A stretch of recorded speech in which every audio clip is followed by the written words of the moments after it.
To hell with the date on your birth certificate. Let's talk about what we have in common across generations. Life, sex, and tech at any age. Welcome to Age Blind with Nancy A. Shenker. Hey, boys and girls. Welcome back to Age Blind, where the date on your birth certificate is meaningless. So today is part of our Hot Summer Fun series, and we're going to be talking about one of my personal favorite topics, which is the movies. I remember the first drive-in movie that my parents ever took me to was out in Bridgehampton, Long Island, and I saw The Jungle Book, and I was probably in my PJs at the time, and drive-in movies are practically non-existent now. There are still a few of them in the US. And if there happens to be one near you or someplace you're visiting this summer, I strongly recommend the drive-in movie experience if you've never had one. So sadly, movies in the theaters are a dying breed. Movie theaters only have an 11% occupancy rate. How scary is that? You know, that's how I grew up watching great films, and there is still something to be said for watching a movie on the big screen. In 2025, there were only 700 million, or there will only be 700 million to 760 million movie tickets sold, which is still about a $9 billion box office. But yet, you know, if the theaters are only 11% full, movie theaters are really challenged today. And statistics show that theater occupancy will never really reach pre-pandemic levels. But on the upside, streaming is the dominant platform for TV and video viewing in the US, and it captures almost 44% of viewing time. So in other words, close to 50% of people watch their movies and their entertainment on streaming services. And the global streaming market is going to reach a whopping $109 billion, and it continues to grow. 1.8 billion subscribers worldwide. And in doing my research, I came across a really, really fun website called boxofficemojo.com, which gives you real-time statistics about what is doing well in the theater. So if you're interested in the business of entertainment, it's a great place to go. But one of my favorite new places to go is a community called Binge or Cringe, which is managed by today's guest, the lovely and wonderful Jamie Jaffe. So let's start, Jamie, with how you decided to launch Binge or Cringe and what it's really all about. Sure. I owned a PR and event company for 15 years, and I just was exhausted mentally, physically, you name it. So I sold my book of business. I was home. I was depressed. I was like, we're allowed to curse on this podcast, right? Yes, absolutely. It's encouraged. What the fuck am I doing with my life? Because like, it's, you know what I mean? Like that was like my identity. So one night I was up and I was depressed and I was watching a show on, I think it was Showtime, but it was the middle of the night. I wanted to talk to somebody about it and there was no one to talk to. So I actually wound up starting a Facebook page. And from there, it was a pandemic. So that's the long version. No, that was still pretty tight. And the reality is, during the pandemic, communities formed, which then lived on after the pandemic, which is what you built. Like there is a huge community that I'm a part of, which is how you and I met, that are people who are passionate about watching stuff on the screen, whether it's a big screen or a small screen. Like we are screen sirens. Like just, we have grown up with the movies. We love the movies. We love the art and the science of movies. And yeah, we love to watch, to quote Chauncey Gardner from an old Peter Sellers movie, which I couldn't remember the name of. But wait, you till we were talking about this because exactly. One thing I didn't tell you is Being There is the name of the movie, Being There. One thing I didn't tell you is when we created some of our swag for Binge or Cringe, on the back of the shirt, it says, "We know you like to watch." I love that. I love that. Is that funny? I know. So I'm sure I didn't tell you that yesterday. I'm sure that snippet is on YouTube somewhere. I'll have to go back and find it. I like to watch. So anyway, the summer is typically a time for new movie releases. Jaws, which was made a zillion years ago in the 1970s was actually the first summer blockbuster. So what are you seeing this summer in terms of movies that are coming out? And what are some of the trends that you've spotted in? Now, first, we're going to talk about movie theater movies, and then we're going to talk about Netflix, streaming services, Apple TV, like what we watch in the privacy of our own homes. All right. So the summer of 2025 seems to be the summer of the do-over or the sequel because every single blockbuster that everyone's anticipating, there's like only one that is a new idea. Mission Impossible. I don't know how Tom Cruise is still doing it. Like, why does he look like he's 40? Like, that's kind of creepy. Don't you agree, though? Oh, totally. Like, what did he do to his face? And I just saw him apparently in Cannes this week. He's like a major hit. Yeah, yeah. Yeah. I mean, it's the new James Bond movies. Like, they'll never stop making them. And maybe when Tom Cruise, his face falls down or he dies, they'll have a new star in Mission Impossible. But that is the original Mission Impossible was a TV show. So it's not like even the movie concept is a new concept.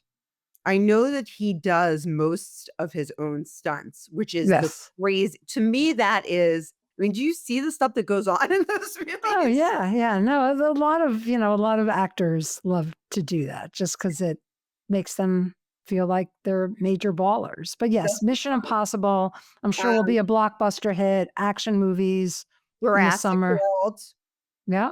is having rebirth. Scarlett Johansson is in it, though, so that's a bonus. Superman. Again. Again. Wild. Beyond.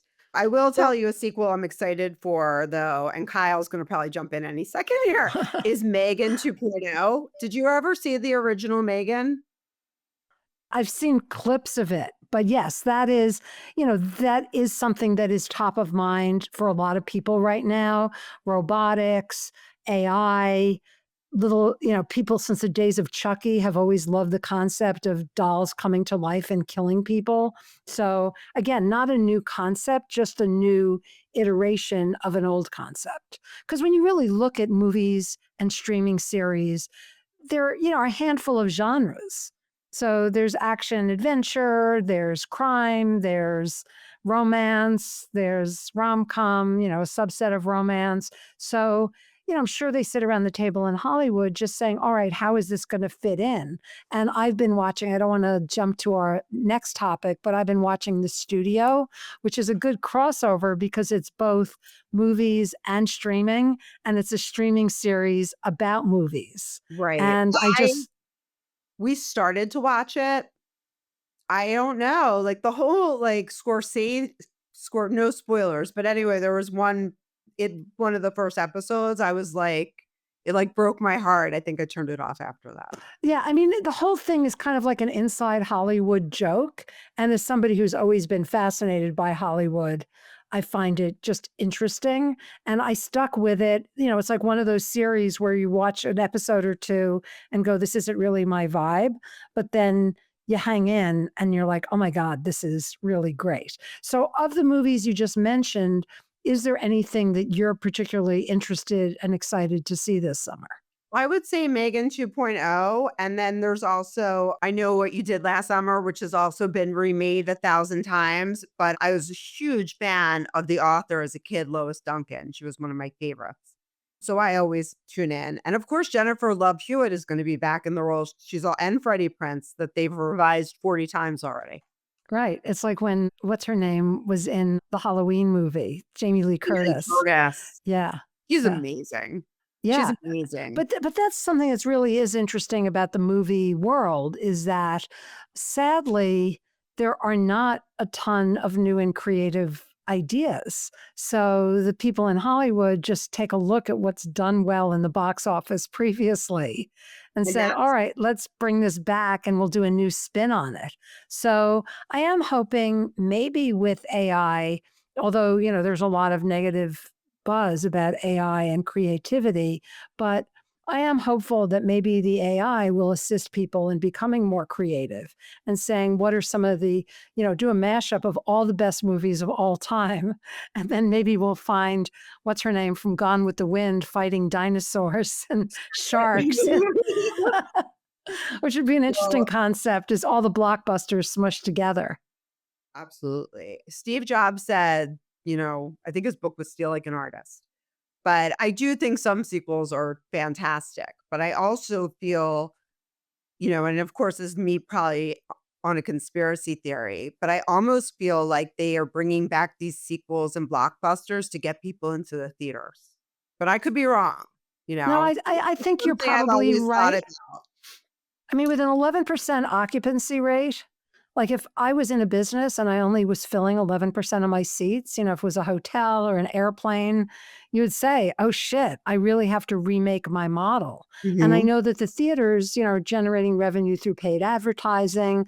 They're trying to sell to corporations, like get your whole team together to do an event in the theater. The theater near me, which is a landmark, has a full bar. So they have booze Right. revenue. They have the concession people taking the tickets so they don't have to pay for labor at the front. But yeah, as somebody who's grew up going to the movies and seeing the theaters of my childhood separated into like multiplexes, even like the tiny Utopia Theater on Union Turnpike, I think is now a twoplex, if it's still even there. It's just sad to see that the big screen is dying, but let's keep things positive and talk about some of what's streaming and what some of our faves Right. are on the And streaming side. also, I did actually put it down here. There's starting July 9th, AMC Theaters is offering 50% off adult movie tickets every Wednesday. It's a perfect excuse for midweek movie marathons. I am not being paid by AMC, but I did see that. I wanted to share with you and your listeners. No, movie theaters have gotten very creative. They do mommy and me matinees, they do birthday parties. So, yeah, I mean, I would love to be in one of those rooms talking about what else can be done with movie theaters to turn them into really vibrant destinations. And the movie theaters near me usually show classics on Tuesday nights for a deeply discounted rate. And there are movie theaters that are doing like red carpet experiences where they're premiering a movie, some of the small indie films, and you get to dress up and walk the red carpet and stand in front of a step and repeat. And like in a film festival, have the director there or some of the stars there talking about the film, which if you haven't been to a film festival and you are a movie fanatic, I would strongly recommend that you find one and go because you're It just is fun. surrounded by other moviegoers. It's fun. It's a really cool experience, and it's really amazing. Like, I had the opportunity to go to Sundance. Of course, I was working, but that's besides the point. Um, when I was at Sundance, I got to see, like, you got to see them before everyone. And it was really cool. All right. Streaming. Streaming. I absolutely am completely fired up for a Lena Dunham show that's like a transatlantic romantic comedy. It's going to be on Netflix in July, but I love Lena Dunham. I think Girls was absolutely brilliant.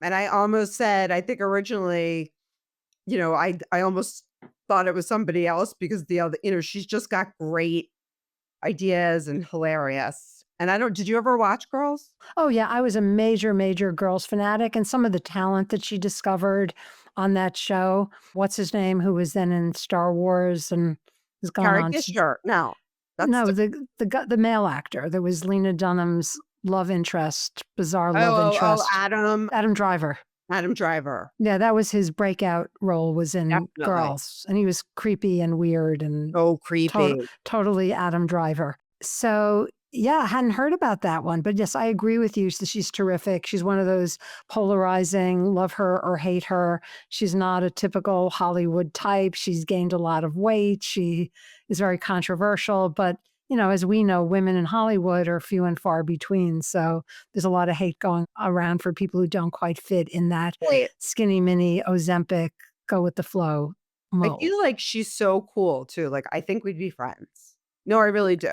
No, I agree. So what else are we All streaming? right. So, Trainwreck Balloon Boy. And did you ever remember there was a balloon boy hoax years ago about this family. Remember they kept the kid like in, encased in a Oh, like balloon. Bubble Boy. Yeah, there was a Seinfeld Bubble episode boy. that was, It's giving you I think it's a dramatization, which by the way, I think that was a movie with John Travolta, wasn't it originally? yes, yes, Yeah. yes, yeah. I mean, Um, there's a lot of that going on too, is like dramatizations of real life stuff, like the Trump movie or, that um, was great, by the way. yeah, I love that one. And then the Oh, new one that's out with Natalia Grace. So yeah, looking, as they say in Law and Order SVU, stories torn out of the news, ripped out of the news. So yeah, there's a lot of that as well. Just like looking at things that are going fiction imitating reality or whatever the expression like is. But imitating art, yeah, yeah, right? I Yeah, think that's it. I think Or that's art imitating life or art. both, I don't know. whatever. I'll ask ChatGPT later. See what they have to say. And then I also love any kind of murder mystery. I just, this is actually sounds very disturbing now, like listening to myself about all the shows I liked. But there's a platform, it's coming to Netflix. It's a wilderness murder mystery. So it's Yosemite National Park, and it's about a special agent who is looking into a brutal murder. It's a thriller, and I have actually had the opportunity to see one episode, and it's incredibly, incredibly, like, engaging, like, you're gonna hop right in. Are you watching Yellow Jackets? I watched the first couple seasons when they started wearing, like, dead fur on themselves, I was and I love, like, creepy stuff, I was kind of freaked out. Yeah, that Yellow Jackets is basically Lord of the Flies with a high school soccer team instead of a bunch of boys on an island, and it's been contemporized and good cast. Sucked me in. I'm like on the latest season, and I think Let me there's one double more season. And I feel there's another one that I also thought looked great called Countdown, and it's like a undercover crime drama. And that's gonna be streaming on Prime Video. And it's basically about a guy who's an LAPD officer. He's recruited to a secret task force, and it's a 13-part series. So it will give you something to watch for a while. Cool. Yeah, I'm currently watching Your Friends and Neighbors with John Hamm. And you and I were talking about that the other day, that I had met Jonathan Tropper years ago. And he's a novelist. And I remember him saying to me, I would eventually like to see my books turned into movies, but not have them destroyed along the way. And a couple of his novels were turned into movies and they were destroyed. So I think he just had to wait until streaming became a thing. And now he's got an amazing, amazing show with John Hamm, who's also been one of my forever favorites, about a very wealthy guy who loses his job and takes to burglarizing his neighbors' homes as a way to stay financially afloat. So it's kind of class wars plus true crime plus kind of comedy, if you could believe that. Amanda Peet is in it as well. So good cast, good It's storyline. super engaging. The family dynamics are great. And obviously, John Hamm is John Hamm. Exactly. What other shows are you currently binging? Well, Streaming shows. I have been binging Your Friends and Neighbors. I don't know how this happened, but we've been watching Reacher. Have you ever Mhm. watched Reacher? Has not been on my list. Okay, it's about, like, the same thing, like a special agent kinda thing. The guy is his arms are, like, the size of an elephant trunk. Like, I've never seen anybody that looks like this, and it's just really distracting. He's very handsome, but it's just incredibly distracting, and I would give it so far, I would say it's a 6.5. I just also I'm trying to think what else. See, the problem is, to be perfectly honest with you, Nancy, it's golf season. You know what that looks like? It looks like my husband comes home from work, he watches the news, and then unless I leave and go into another room, we watch golf. Interesting. It's horrible. It's absolutely I do read though. I think Your Friends and Neighbors has been one of the most recent ones. Heretic, I watched a movie that was on Max, which, oh my gosh, did you see that? It's not gonna be Max anymore, it's gonna be HBO Max Yeah, again. there was actually something in one of the marketing trades about how HBO really screwed themselves when they dropped HBO from the name because it's a name that has more equity than Max. So there was a timeline that showed, the branding. And as a branding fanatic, I think it makes total sense. Oh, it is. But yeah, and so it'll be interesting to see between Amazon and Apple TV and HBO, how all of that shakes out in the future. Because I grew up in an era where there were three, four TV stations. There was NBC, CBS, um, NBC. Fox, which I don't think was called Fox. It was Channel 5, 2, 4, 5, and 11 were the only four TV channels.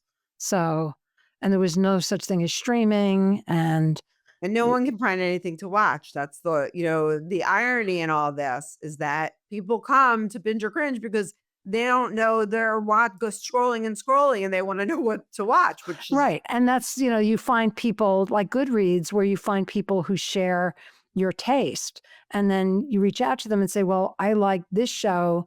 What should I watch next? People are posting that all the all time the in the community. And same way I look in Goodreads and say, I finished a book. What is so and so reading? Because I probably would like that. And there should be more movie and streaming clubs the same way there are book clubs where people can then get together. I guess that is what you're building with Binge or yeah, we Cringe. need I think that's a great idea, Nancy. But Thank I you. agree with you. I I'll mean, send you my invoice for marketing I'll send you the consulting.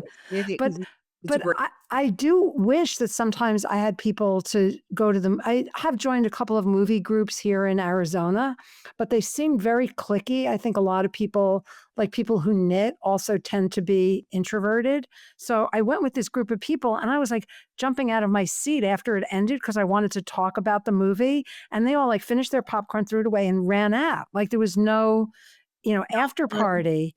not And that's the whole point is to be able to see something, especially something that ends on a really weird or provocative note Mhm. and go, oh my God, I've got to like talk to somebody about that because I've been traumatized or I don't know what's going to come next. Or what do you Isn't that think? the point of a movie club? Oh, of course it should be. Yeah. You have some kind of dialogue, but I And do a agree.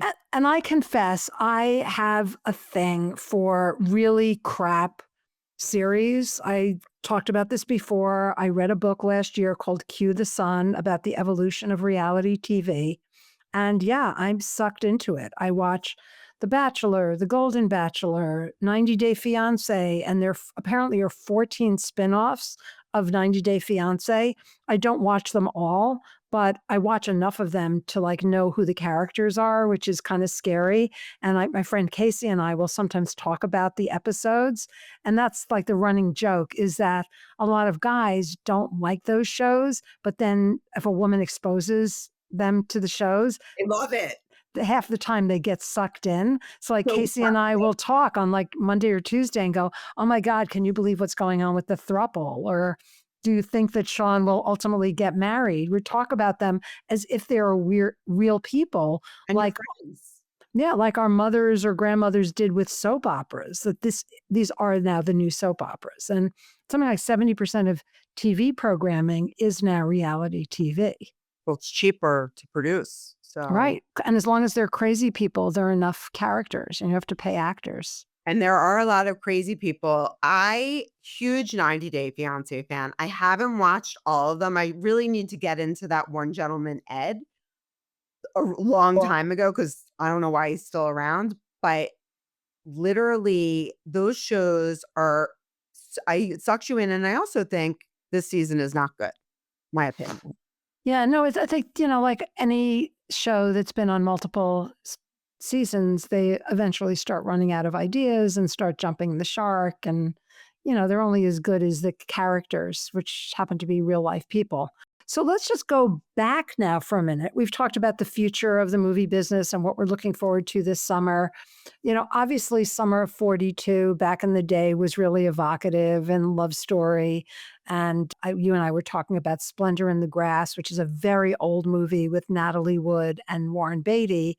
That was one of my favorites in my youth, and obviously all the original James Bond movies with Sean Connery. What are some of the movies that you remember from your childhood, your youth? Even though we're age blind here, but what are some old movies? Obviously, Citizen Kane, Shawshank, Right. some of the classics, Dr. The Zhivago. the ones that really like Grease was one of the first ones that I saw that I was like, this is the greatest thing ever. And I made like I went multiple The times. original Grease, John Travolta, Olivia You know, Newton-John.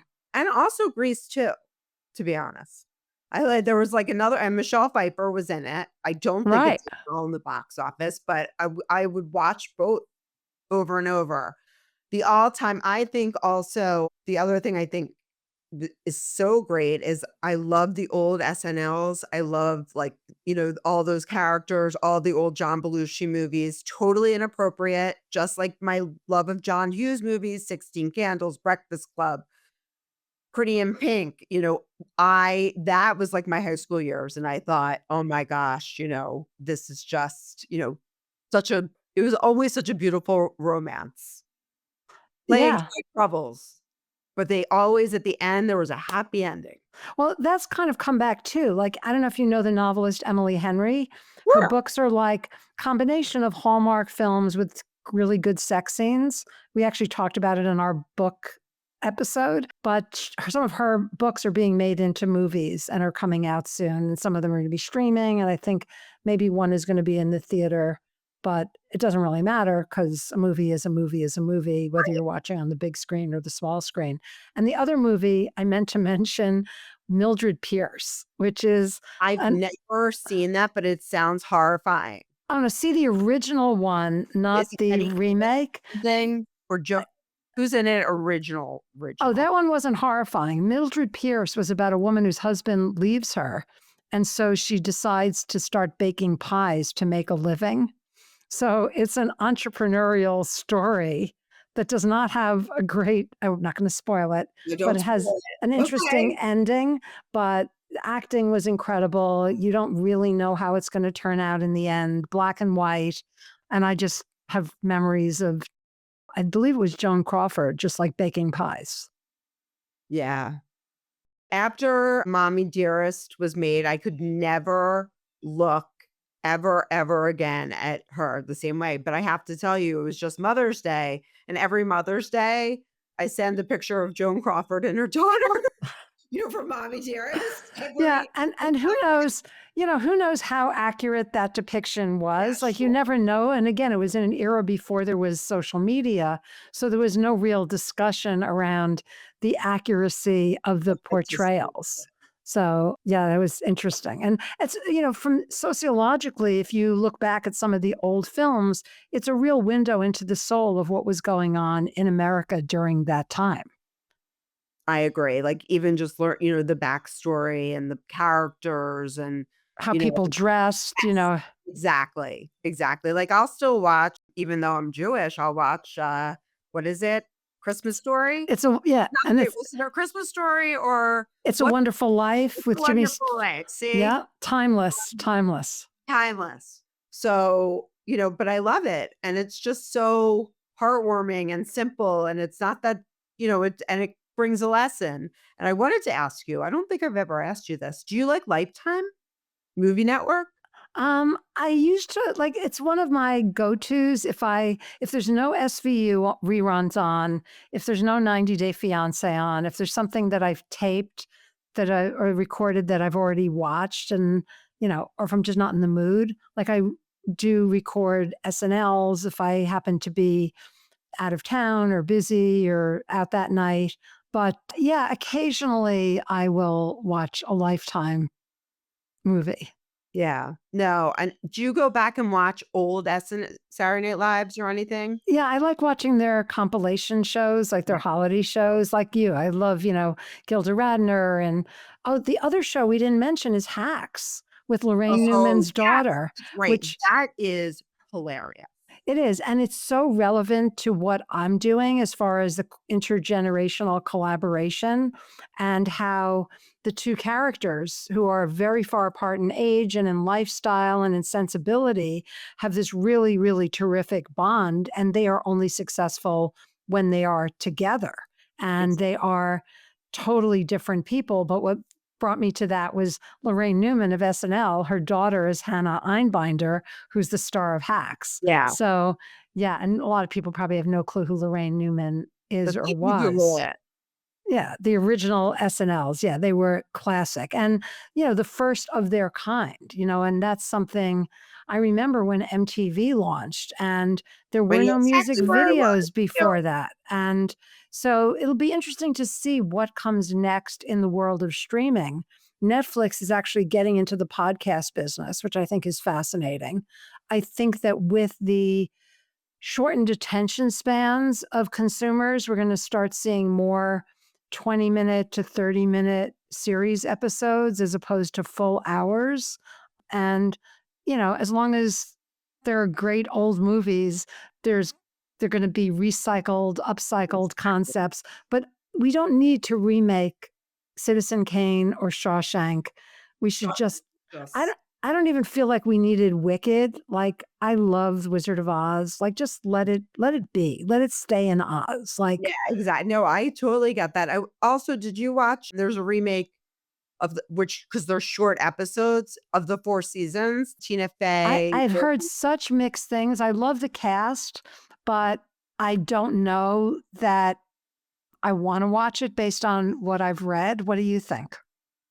I think watching it as a kid and watching it now were so much more different because watching it as a kid, I wasn't having that experience. But now you see, the classic story about these friends that meet up every year for a vacation and the changes that happen.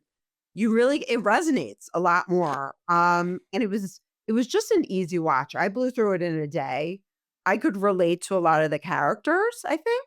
Yeah, So that's why I liked I it. saw the scene where Steve Carell says he wants a divorce, and then I saw the scene where his wife is clueless and she's doing a recommitment ceremony, and it was just like a little too Well, it close is a for. little over the top. I agree in that way. There is they tried to put in much more of a higher element of the comedic factor.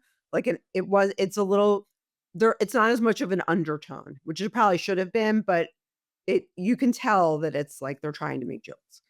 Um, but Alan Alda makes an appearance, I who's heard that. well, and for me personally, I mean, there was just a lot of, seeing what my friends are going through now, finding out their husbands, want to leave them after 30 years of marriage. It's all very real getting older and seeing, I know. That's why I don't want to watch it on a screen. Like that's kind of my criteria for watching it.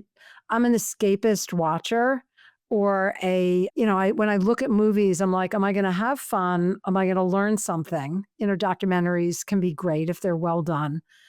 Am I going to have fun? Am I going to learn something? Is this going to make me laugh or feel better when I leave the theater? Is it going to scare the shit out of me and probably give me nightmares, but like give me that rush of adrenaline when I'm watching? Is kind of my criteria for what I'm going to watch. yeah, And you don't just go in age blind. You don't even, you go in like kind of with direction. yeah, yeah. And I love like watching Hallmark movies with my daughters because even though they're very formulaic, they're just sweet and uplifting. And There are that's why sweet. I read Emily Henry. Like there's enough pain and suffering in real life that to me, the movies, now we'll come full circle and we'll wrap up, just thinking about sitting in my parents' car in Bridgehampton watching Jungle Book. Like that is what I want my experience of the Right, 'cause it movies was a to be. wonderful there are certain things that stay with you, and that's why I love talking about movies and because there's so many things, like, in some way I made my own prom dress because of Pretty in Pink with Molly Ringwald. Like, do you know what I mean? Like, there were these movies were so integral in my own experiences That's awesome. as a That's kid, awesome. everybody. So how can people join Binge or Cringe, Jamie? There are a few ways to join. We have a Facebook group, and the easiest way really to find it is to put binge or cringe in the Facebook search. We also have an Instagram. um, at official binge or cringe. And that's more like memes and things. But for more informational, I would tell people to go to the Facebook page. Excellent. And to follow Age Blind, obviously you're listening to or watching this episode. We're on Apple, we're on Spotify. If you just want audio only, if you want to see the video, we're on YouTube. We are now up to something like 30 episodes of Age Blind, and then we had 50 episodes of the prior podcast. So when I hit 100, I'm going to do something special. I'm not sure what it is yet. Yeah, and you could follow me on nancyaf.com is my personal brand site. And on Instagram, it's nancyaf_. And I still have my marketing company because a girl's got to make a living. And there are a whole bunch of movies. I remember back in the day of women working in the 1980s, Working Girl, one of my favorites, big shoulder pads, spiky hair, Sigourney Weaver, Melanie Griffith, one of my favorite all-time. Not even leather. Do you remember that? Not even Alec Baldwin in his youth. So yeah, if you don't have anything to do this summer, support your local movie theater. And if you're chilling at night, you're Netflix and chilling or Apple and chilling, there's a ton of stuff to watch online, and follow Binge or Cringe and find your community and see what they're recommending that you watch. So thank you again, Jamie. You've been a terrific guest, and keep on watching, listening, and be age blind. Peace out. Yes.